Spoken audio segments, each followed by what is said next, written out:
हमर हो गईले जनाई हो तपर है हमर हो गईले जनाई हो तपर है अभी भइल गोदी में दिया हो डल के जाबिया हो ए मसाई वाल पिया हो ए राजा डाल के जाबिया हो ए मसाई वाल पिया हो डाल के जाबिया हो मसाई वाल पिया डाल के जाबिया हो मसाई वाल पिया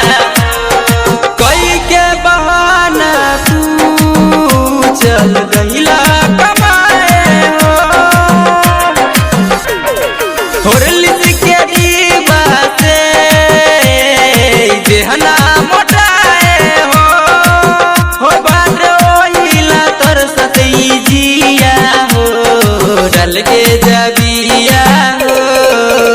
ए मसाई वाल पिया हो ए राजा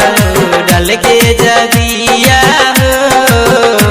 ए मसाई वाल पिया हो डल के जाबिया हो मसाई वाल पिया हो कहेला राइटर विकास मन छनछनाला हो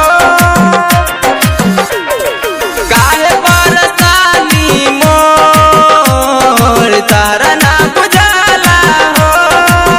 ओ पियावा सुनील भी कुछहू न किया हो डाल के जाबिया हो ए मसाई वाल पिया हो ए राजा हो डाल के जाबिया हो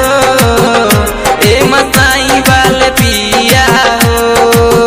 हमर हो गईले जनाई हो तपर है जबी भइल गोदी में दिया हो डाल के जाबिया हो ए मसाई वाल पिया हो ए राजा हो डाल के जाबिया हो